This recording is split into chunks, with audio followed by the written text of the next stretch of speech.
16 जून 1969। बड़े से बड़ा त्याग, अवगुणों का त्याग। सभी किस स्वरूप में बैठे हो? स्नेह रूप में बैठे हो या शक्ति रूप में बैठे हो? इस समय कौन सा रूप है? स्नेह में शक्ति रहती है। दोनों इकट्ठी रह सकती हैं? क्यों नहीं कहते हो दोनों रूप हैं? बाप दादा के साथ स्नेह क्यों है? बाप दादा से स्नेह इसलिए है कि जो शिव बाबा का मुख्य टाइटल है उसमें आप समान होना है। मुख्य टाइटल कौन सा है? सर्वशक्तिमान। तो सिर्फ स्नेह जो होता है तो वह कभी टूट भी सकता है, लेकिन स्नेह और शक्ति दोनों का जहां मिलाप होता है वहां आत्मा और परमात्मा का मिलाप भी अविनाशी अमर रहता है। तो अपने इस मिलन को अविनाशी बनाने के लिए क्या साधन करना पड़ेगा? स्नेह और शक्ति दोनों का मिलाप अपने अंदर करना पड़ेगा, तब कहेंगे आत्मा और परमात्मा का मिलाप। मेले में तो बैठे हो, लेकिन कई मेले में बैठे हुए भी दोनों के मिलाप को भूल जाते हैं। अच्छा, आज तो खास कुमारियों के प्रति ही आए हैं। आज कुमारियों का कौन सा दिन है? मिलन दिन। रिजल्ट भी आप सभी की निकली है। अपने रिजल्ट को खुद जान सकती हो, त्रिकालदर्शी बनी हो। इस ग्रुप से नंबर 1 कुमारी कौन निकली है? चंद्रिका। नंबर 1 का मुख्य कर्तव्य है अपने जैसा नंबर 1 बनाना। कुमारियों को तो अभी एक और पेपर देना है। वह पेपर प्रैक्टिकल का है, न कि लिखने का। अभी तो 1 मास की ट्रेनिंग की रिजल्ट में नंबर 1 है, लेकिन फाइनल रिजल्ट में भी नंबर 1 आ सकती है। लेकिन उसके लिए कौन सी मुख्य बात बुद्धि में रखनी है? त्याग और सेवा तो है, एक और मुख्य बात है। सभी से बड़ा बलिदान कौन सा है और सभी से बड़ा त्याग कौन सा है? दूसरों के अवगुणों को त्याग करना, यह है बड़ा त्याग। सभी से बड़ी सेवा कौन सी है? जो श्रेष्ठ सेवाधारी होंगे वह मुख्य कौन सी सेवा करेंगे? जो तीव्र पुरुषार्थी होंगे वह तीव्र पुरुषार्थ का सबूत क्या दिखाएंगे? कोई भी सामने आए तो 1 सेकंड में उनको मर्जीवा बनाना। कहते हैं ना, एक धक से मर्जीवा बनना, जिसको झाटकू कहते हैं। अधूरा नहीं छोड़ना। श्रेष्ठ सेवा यह है जो उनको झट झाटकू बना देना। अभी तो आप तीर मारते हो, बाहर फिर जिंदा हो जाते हैं। लेकिन ऐसा समय आना है जो 1 सेकंड में नजर से निहाल कर देंगे, तब सर्विस की सफलता और प्रभाव निकलेगा। अभी मर्जीवा भल बनाते हो, झाटकू नहीं बनाते हो। 2 बातों की कमी है।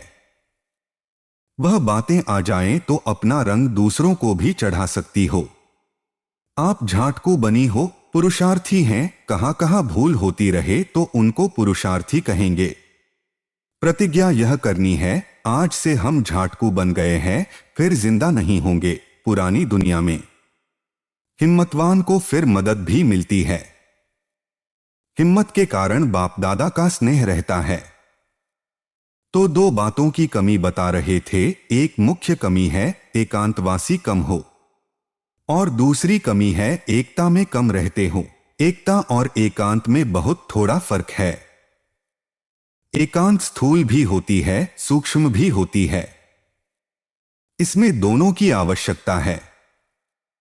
एकांत के आनंद के अनुभवी बन जाएं तो फिर बाहर मुखता अच्छी नहीं लगेंगी। अभी बाहर मुखता में सभी का इंटरेस्ट जास्ती जाता है। इन 2 बातों की मेजॉरिटी में कमी है। अव्यक्त स्थिति को बढ़ाने के लिए इसकी बहुत आवश्यकता है। इससे ज्यादा एकांत में रुचि रखनी है। कुमारियों को अब जाना है प्रैक्टिकल कोर्स देने। अब कुमारियों को 3 सौगात देनी है। सौगात है स्नेह की निशानी, तो तीनों संबंध से 3 सौगात देते हैं, जो कभी भूलना नहीं है। बाप दादा की सौगात सदा अपने साथ रखना। सौगात छिपाकर रखनी होती है ना, तो बाप के रूप में एक शिक्षा की सौगात याद रखना।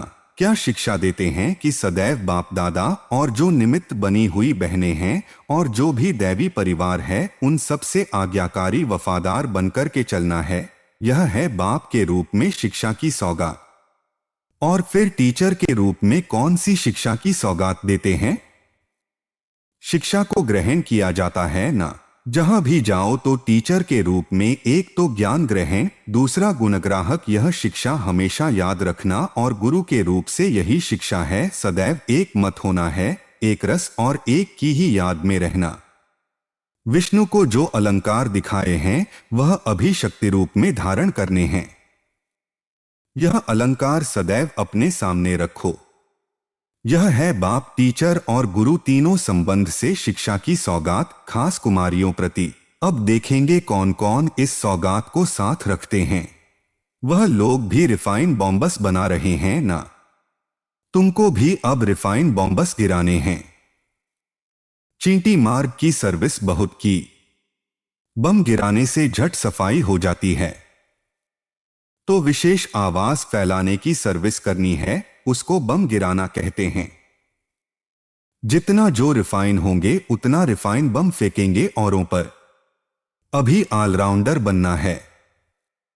जितना जितना बनेंगी उतना उतना नजदीक आएंगी सत्युगी परिवार के। ऑलराउंड चक्र लगाकर अपना शो दिखाना, तब है ट्रेनिंग की रिजल्ट। प्रैक्टिकल कोर्स के बाद फिर रिजल्ट देखेंगे।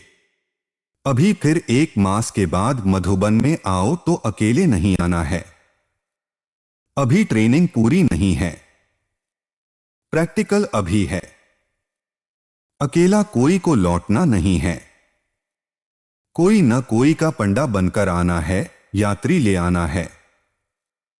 बाप दादा की इन कुमारियों में बहुत उम्मीद है। उम्मीदवार रत्नों को बाप दादा नयनों में समाते हैं। अच्छा,